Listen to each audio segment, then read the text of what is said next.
নমস্কার বন্ধুরা, লক্ষ্মী রান্নাঘরে সবাইকে স্বাগত। আজকে হবে কুমড়ো শাক দিয়ে মটর ডাল।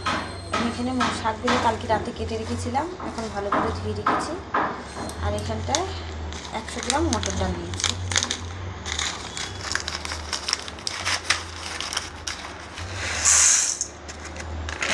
মটর ডাল ভালো ধুয়ে আমি সেদ্ধ করে নেব।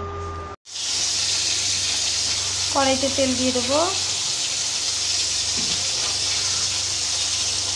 তারপরে দেবো 2 শুকনো লঙ্কা, তেজপাতা আর একটু সাদা জিরে ফোড়নে দিয়ে দেবো। এখানে নিয়েছি একটু আদা ঘষে নিয়েছি, একটা টমেটো, কয়েকটা পাকা লঙ্কা দিয়েছি। শাকের মধ্যে দেবো তো পাকা লঙ্কা ছিল তাই দিয়েছি।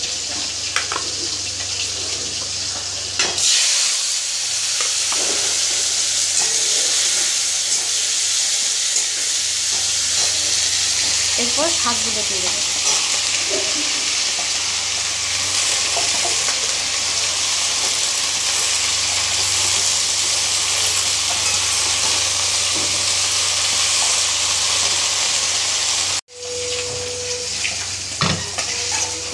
শাকগুলোকে 5 মিনিট চাপা দিয়ে ছাঁকিয়ে নিয়েছি।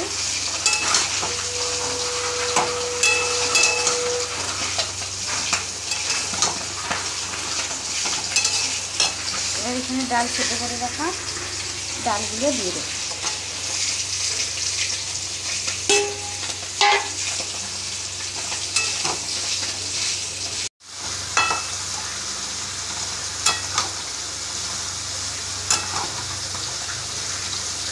এর মধ্যে দিয়ে দেবো পরিমাণ মতো নুন,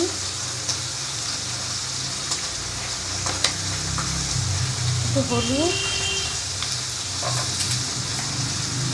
আর একটু মিষ্টি।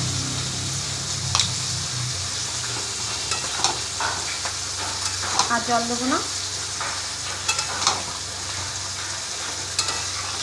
শাকের থেকেই জল বেরোবে, ডালে জল আছে তাতেই হবে।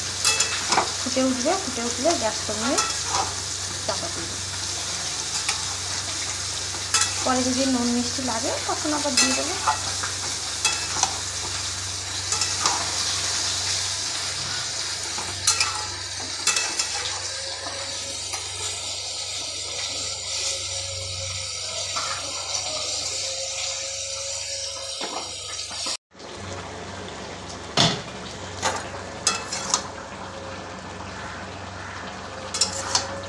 ডাল হয়ে গেছে, এবার ডালটা নামিয়ে নেব। নুন মিষ্টি আর দিতে লাগেনি, যা দিয়েছিলাম একবারে হয়ে গেছে। ডালটা আমাদের এখানে হয়ে গেছে। লাউ কুমড়ো শাক দিয়ে মটর ডাল রান্না রেডি।